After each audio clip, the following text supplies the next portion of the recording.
The Video Game Awards 2025, Game of the Year desse ano, o evento mais importante que todo mundo ama xingar. Se não fosse pelo hate, ninguém assistiria essa porcaria de evento, já que todos nós sabemos que é só uma grande propaganda para o Hideo Kojima se afirmar. Num ano em que finalmente foram lançados jogos bons, parece que até temos algum tipo de felicidade na indústria, já que indies estão desbancando AAAs e, obviamente, eu não estou falando de Clair Obscur, até porque ele não é um indie. Nossos grandes concorrentes esse ano a jogo do ano de 2025 sendo um game do Kojima, que só está aí porque é o game do Kojima, e esse evento é para enaltecer o Kojima e premiar exclusivos da PlayStation, então nada melhor do que um exclusivo PlayStation do Kojima. Ou então, um jogo da Nintendo para cumprir tabela, já que não é nem de longe o melhor jogo da Nintendo e nem melhor jogo de Macaco Kong,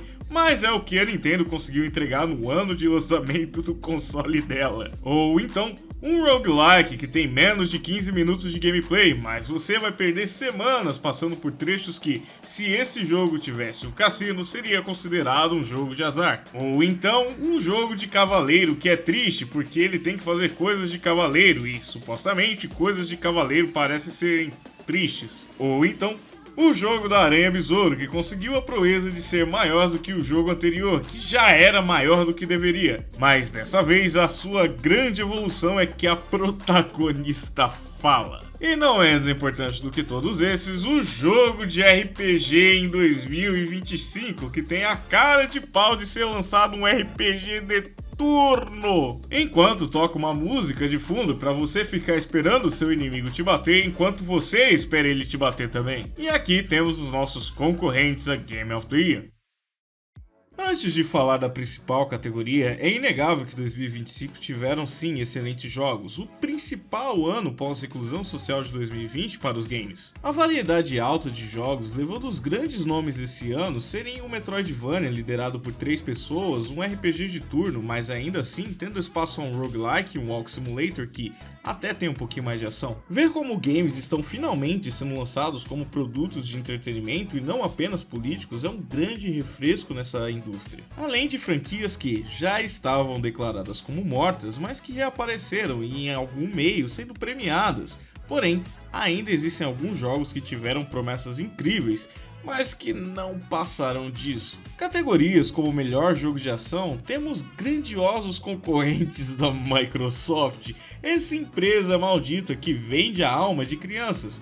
Tivera grandiosos jogos concorrendo a essa categoria, como Doom The Dark Ages, game que tem 8 horas e consegue ser cansativo. Aliás, ficar jogando frisbee por 20 fases não parece ser algo tão legal assim. Ideias como meter um rockzão e subir nas costas de um Cthulhu para matar demônios parecem até ser boas, mas na prática, montar robôs gigantes para dar jab e dragões para ficar brincando de iFood não é tão legal assim, ainda mais quando feito por 10 vezes em 8 horas. Ou então, Ninja Gaiden 4, que o grande gameplay é: olha só, cara, que legal, eu consigo fazer isso daqui. Olha só, cara, que legal, eu estou jogando Ah, não, é Ninja Gaiden. Olha só, cara, eu estou descendo de tobogã. Ai, olha, era pra eu estar fazendo realmente isso ou era pra eu estar matando demônios? Olha, cara, que legal, que divertido, eu consigo fazer asa delta, eu consigo pular de vários locais, cara. Olha só, que legal, que divertido, cara.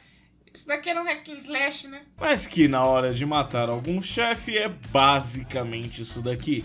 Não poderíamos esperar muito desses jogos, já que são da Microsoft e essa empresa conseguiu estragar tudo que tocou nos últimos 30 anos, já que até hoje o Excel continua sendo mais complexo do que deveria. Mas claro que ver Battlefield 6 concorrendo nessa categoria merecidamente é muito recompensador, já que todos sabiam do potencial que essa franquia tem, porém não pôde explorar nos últimos games, especificamente para o BF 2042, mas agora sendo posto não apenas para uma grande categoria, mais 2, já que design de áudio, Battlefield também está concorrendo, mostrando que sim, existem sim bons jogos AAA. Nessa mesma categoria também temos o firmamento atual que sim, a série Silent Hill está de volta, Claro que Silent Hill F não é nem de longe o melhor da franquia, mas saber que esse game está concorrendo em algumas das categorias e tendo bons resultados de venda, com 1 milhão de cópias vendidas nas primeiras semanas, mostra que a série ainda tem lenha a queimar e, provavelmente, terá sim um grande game nos próximos anos que vai realmente ser um exímio concorrente para as mais categorias. Mostrando que a aposta da Konami ter múltiplos títulos com várias parcerias está resultando, e Silent Hill F também aparece como melhor narrativa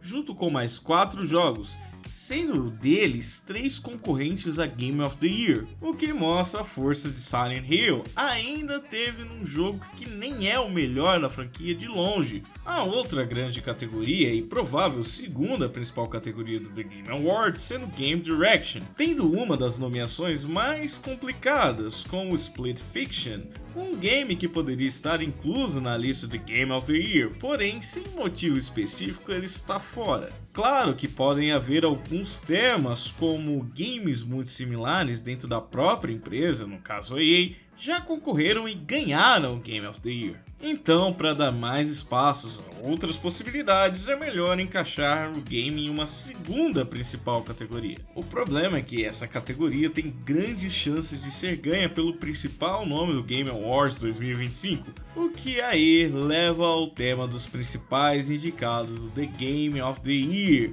E o grande jogo desse ano que será Death Stranding 2, Donkey Kong Bonanza, Hades 2, Hollow Knight, Silksong, Kingdom Come e Clair Obscur, os concorrentes desse ano ao GOTY. Donkey Kong Bonanza sendo claramente o escolhido porque se existe algum game da Nintendo, até para não deixar a empresa de fora, normalmente a The Game Awards tenta encaixar. O game até que é divertido, mas nada realmente relevante para ser um Game of the Year, sendo um dos principais nomes a serem substituídos pelo Split Fiction. Daí vamos para Kingdom Come Deliverance 2, um jogo massivo em contexto de enredo, não necessariamente se preocupando com a fluidez narrativa, mas sim ter uma estrutura absurda de coisas. Eventos históricos misturados com ficcionais ocorrendo, uma quantidade de NPCs com relevâncias de diálogos que são universos inteiros vistos em diálogos de missões secundárias. Um estúdio europeu que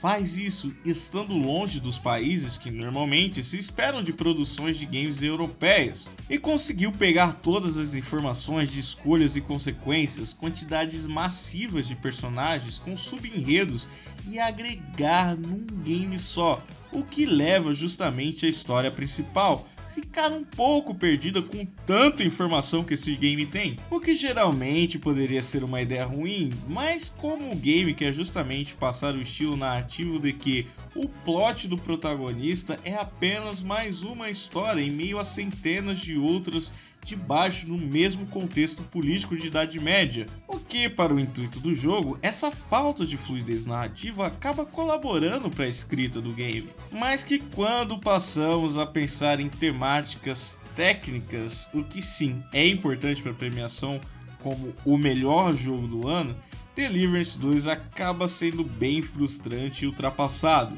O legal é que esse é justamente o caso contrário de outro game que, em fatores técnicos, é um show à parte, mas que quando pensamos em roteiro, o excesso acaba atrapalhando. Death Stranding 2 On The Beach, o game do Kojima que o Kojima fez para mostrar que ele é o gênio Kojima e Absolute Video Game 2, mas que não é tudo isso. O Kojima já foi sim um excelente roteirista ao longo dos anos de Metal Gear, inovando em temas além da própria narrativa, mas que pós Metal Gear Solid 4 ficou bem claro que ele não sabe mais o que está fazendo, deixando as narrativas dele com muito mais coisas do que precisariam. Apenas de conceitos centrais para entender a narrativa, pensando no Death Stranding 1, você vai ter que entender a praia, o que é um Death Stranding, repatriados, BTs ou Beach Things, chuva temporal, teoria da corda e dos bastões e por aí vai.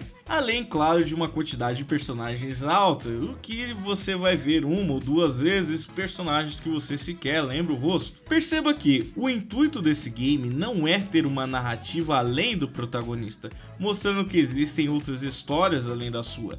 Não, A sua é a principal, tem alguns enredos secundários, ok, mas nada tão relevante quanto a história do protagonista. O que deixa a história complicada e com camadas de complexidade que é só chato de acompanhar, porque são muitos os nomes a serem lembrados o tempo todo. Além do, claro, o problema clássico que sim, o Hideo Kojima sempre teve preguiça de ser sutil. Resolve qualquer detalhe do enredo metendo diálogo expositivo de meia hora na sua cara. Todos esses temas não matam a narrativa de Death Stranding, e se for do agrado de vocês, é possível sim eu fazer um vídeo sobre o Hideo Kojima ao longo dos anos. Claro, se você deixar o seu like e puder se inscrever. Aliás, eu estou voltando depois de um grande ato. Nada melhor para reaquecer o canal do que um likezinho. Ai cara, eu sei que você tá gostando do vídeo. Mas voltando ao Hideo Kojima, esse tema deixa o enredo desnecessariamente grande, porém tudo isso é realmente superado pelo lado técnico desse game. Kojima, o que você fez? Esse game está rodando estável em PlayStation 5 mostra que sim, o console tem uma capacidade absurda. Basta ter tempo para trabalhar nesse hardware de maneira mais direta, otimizando tecnologias como Ray Tracing da melhor maneira para que rode nesses consoles. Mesmo que na verdade tenha que ser utilizado tecnologias diferentes, mas mais otimizadas para o PlayStation 5. E nisso realmente, o Hideo Kojima tá de parabéns, ele é gênio absoluto videogame 3. Provável que essas tecnologias que foram implementadas nesse game sejam replicadas para outros jogos, tendo uma melhor otimização nos consoles e principalmente para o PlayStation 5. Daí vamos com as três principais forças do GOT desse ano. Hades 2, o game que entendeu a forma de skill wishes do seu limite, mas sempre deixando a possibilidade para que todo jogador possa vencer e sendo uma sequência natural do primeiro Hades, fazendo o que uma continuação realmente precisa, melhorar em todos os aspectos do anterior. Hades 2 vem sendo um dos principais cotados porque em anos anteriores o game com melhor nota entre os concorrentes tende a levar, porém o ponto é que Hades é um game que, por melhor que seja, o quão influente ele realmente possa parecer à indústria. Vários jogos de roguelike vêm aparecendo, mas essa moda não é causada pelo Hades.